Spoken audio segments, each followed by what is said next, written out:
civil unions and what they would do if elected governor to repeal the 2006 ban. Yeah, it passed the constitutional amendment by 57%. In order to change it, they'd have to change the General Assembly, intervene in election, and the General Assembly again. I have always supported civil unions. I am for non-discrimination. I am for full contractual rights.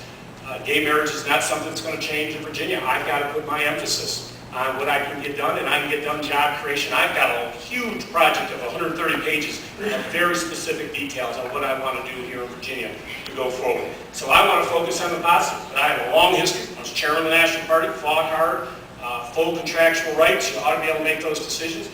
Nobody should be discriminated against at all as it relates to their race, gender, whatever. So I've always been fully supportive of contractual rights and civil unions. Right? Well, this is yet another big difference between me and my opponents. You know, the government makes time. One of the darkest days in my legislative career was when that marriage amendment passed.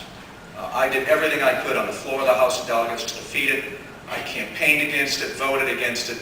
I do not believe discriminatory language against our fellow gay and lesbian Virginians should be in our Constitution. I did everything I could to defeat that. You know, one of my opponents voted for it 5 times over the course of 2 years. Another one says you won't have time to repeal it.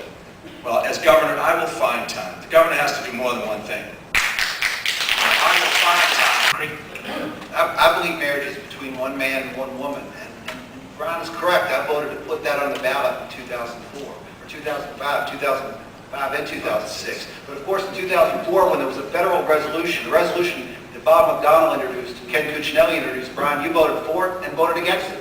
You changed your mind in 60 days.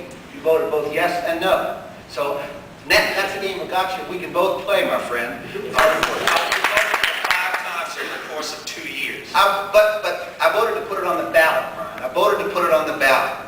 You know, I voted against it in the fall of 2006. I joined with Mark Warner and Tim Kaine and Jim Webb to vote against it. Every member of my household voted against it. You know, each one of us is a work in progress. And this is an issue maybe I've come around a little bit slower to than other people, but I've come to believe that the state has no role in marriage. That has to be decided by the individual based on his or her own faith system. And I support equal rights. And I support equal rights for all Virginians. Brian, do you want 30 seconds to respond? I think this is an honest difference. I voted against it when fellow Democrats voted for it to put on the ballot.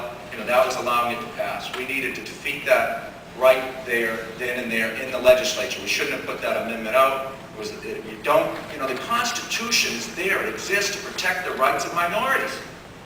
The majority gets their way of the will at the ballot box.